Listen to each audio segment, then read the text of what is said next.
All right, you reggae-loving, peace sign-flashing hippies, get ready to have your minds blown. We're diving headfirst into the life of the Cuff Gong himself. Bob Marley. Bob freaking Marley. We've got stacks of Wikipedia pages and a couple of biographical pieces that make this dude's life look like a damn action movie. It's true that Marley's story goes beyond the chill vibes and catchy tunes. Do you think those politically correct pansies today could handle half the shit this guy went through? Right. Forget about it. To be fair, This was a dude who stared death in the face and laughed. the context of Jamaica in the mid-20th century was extremely complex. We're talking poverty, assassination attempts. Political factions, social inequality, and the rise of Rastafarianism And enough social upheaval to make your head spin. all played a significant role in shaping Marley's experiences and worldview.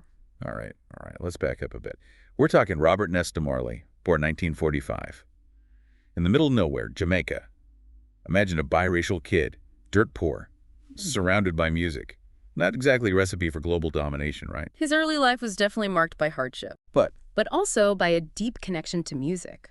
He formed a band with Bunny Wailer in his teens, honing his skills and developing his musical voice. then he ditches the sticks and moves to Kingston Trenchtown, to be exact. A melting pot of talent and desperation. That's where the magic started brewing, right? Trenchtown was a crucial influence on Marley's sound. It was a hub of creativity where various musical styles converged from Yeah. ska to rock steady, And ultimately... and ultimately led to the birth of reggae. Now let's talk about the birth of a legend. Bob Marley and the Wailers.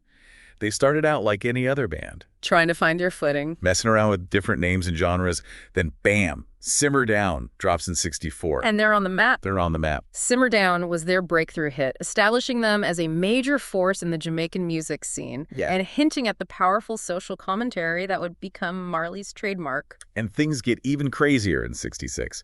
Marley marries Rita Anderson Jets off to the U.S. and gets his mind blown by the Rastafarian movement. 1966 was pivotal. It's like a triple whammy that changed everything. His experience in the U.S., which Rastafarians often refer to as Babylon, deepened his awareness of social injustice and solidified his anti-establishment views. Rastafarianism provided a spiritual and philosophical framework for his music and life. Next up, we've got Marley hitting the international scene. He teams up with Chris Blackwell and Island Records. A deal that was unheard of for a reggae group at the time. A deal that was unheard of. Blackwell saw Marley's potential to transcend musical boundaries. Island Records had the resources to bring reggae to a global audience, and they weren't afraid to take a chance on this Jamaican sensation. And they hit the jackpot, Catch a Fire and Burnin', Featuring the iconic I Shot the Sheriff. which that hack Eric Clapton later butchered. Catapults the Wailers to superstardom. Both of them. The success of those albums marked a turning point in the global perception of reggae music. It proved that Marley's message of peace, unity, and social justice resonated far beyond the shores of Jamaica. And get this, these guys were so damn good they got kicked off a tour with Sly and the Family Stone because they were overshadowing the main act. Talk about making a statement. Their live performances were legendary. Marley's charisma, energy, and the raw power of the Wailers captivated audiences. They were a force to be reckoned with. All right, let's shift gears and talk about Bob Marley, the man. The myth, the legend, the Wailers split in 74. But Marley, ever the badass, keeps the name going with a new band. He wasn't about to let a little breakup stop him. The Wailers split was significant, but it allowed Marley to explore new musical directions and further develop his unique artistic vision. And let's not forget the chicks, man. Marley had a whole brood of kids with Rita, and some of them even dared to follow in their old man's footsteps. Marley's personal life was indeed complex. Talk about pressure. His relationship with Rita and his many children are part of his story. And some of his children did go on to have successful musical careers. Let's get back to the music. The reason we're all here, worshiping at the altar of the Tuff Gong. This is when Marley drops some of his heaviest shit. Natty Dread. Natty Dread. With the iconic No Woman, No Cry. The politically charged Rastaman vibration. And the masterpiece. Exodus? Exodus in particular became a symbol of hope and resistance for people struggling against oppression worldwide. Speaking of oppression, let's talk about that time. Some gutless cowards tried to silence the Tuff Gong in 1976. Some goons break into Marley's house and try to take him out. They obviously underestimated the power of this dude. The assassination attempt on Marley was a terrifying event. It highlights the volatile political climate of Jamaica at the time and the risks Marley faced for his outspokenness. Yeah, but did they stop him? Hell no. A few days later, he's back on stage. Bullet still lodged in his arm. Spitting fire and truth. It demonstrated his unwavering commitment to his message and his refusal to be intimidated by violence. What a legend. And speaking of powerful acts, how about that One Love peace concert where he brings rival political leaders together on stage? It's like he single-handedly brokered a peace treaty with the power of music. The One Love peace concert was a historic event. It symbolized Marley's belief in the unifying power of music and his dedication to peace and reconciliation in his homeland. So, after that whole assassination attempt miss, Marley decides to skip town for a while. And heads to England. That's where he records Exodus and Kaya. And Exodus hangs out on the British charts for a freaking year. The Brits couldn't get enough of this Jamaican prophet. But the call of Jamaica was strong. And in 1978, Marley returns for that epic One Love peace concert. He brought those political rivals together. Showed them what unity looked like. What have those politicians done lately, huh? The concert was a powerful moment of unity. A testament. A testament to Marley's ability to bridge political divides and inspire hope for a more peaceful future. It's a reminder of the impact artists can have on society. Then, in 1980, Marley drops his final studio album, Uprising Redemption Song, that acoustic masterpiece. He's on that album. A song that strips away all the bullshit and lays bare the soul of a man facing his mortality. Redemption Song is deeply personal and introspective. It reflects on life, death, and the struggle for freedom with a rawness and honesty that continues to move listeners today. And get this, the Tough Gon's last show. Pittsburgh, Pennsylvania. Pittsburgh. Go figure. It was 1980. Just a year before his untimely death.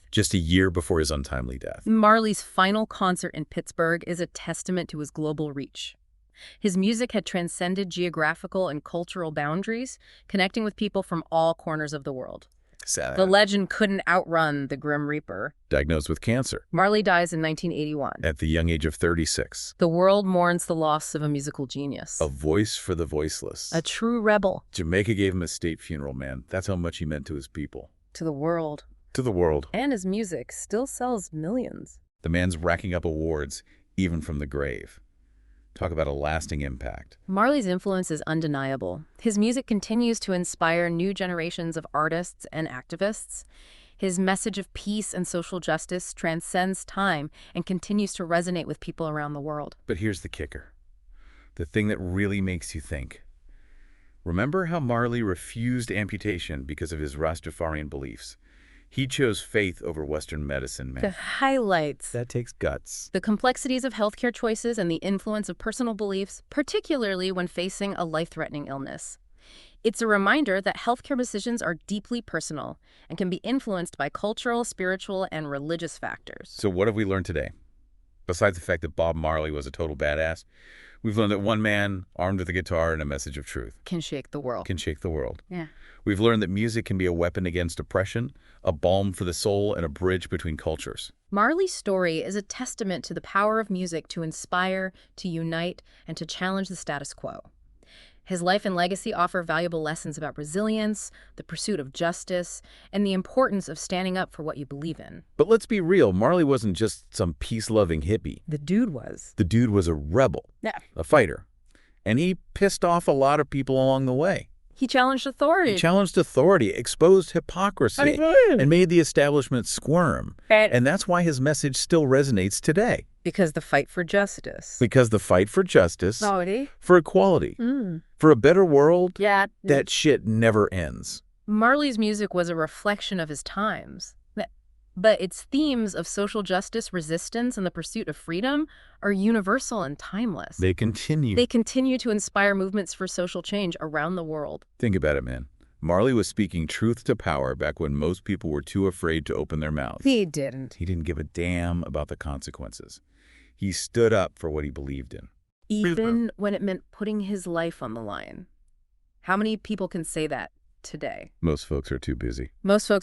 Chasing likes and followers to stand up for anything real. Marley's courage and his willingness to use his platform to advocate for social change are certainly admirable. He understood the power of his music and his influence, And he didn't shy away from using them to challenge injustice and inspire hope. And that's what makes this depth dive so damn important. It's not just about listening to some catchy tunes and getting high. It's about understanding the man behind the music. The message. The message he was trying to convey. And the legacy he left behind. It's about waking up, people, opening your eyes to the bullshit that's going on around you and realizing that you have the power to change it.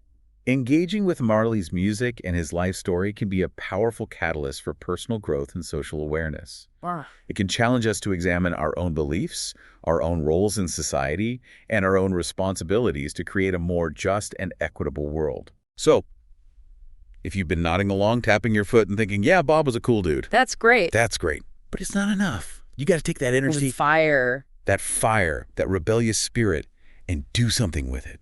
Get involved. Speak up. Fight for what you believe in. Don't let the legacy of the tough gong die with your apathy. Marley's message was ultimately a call to action.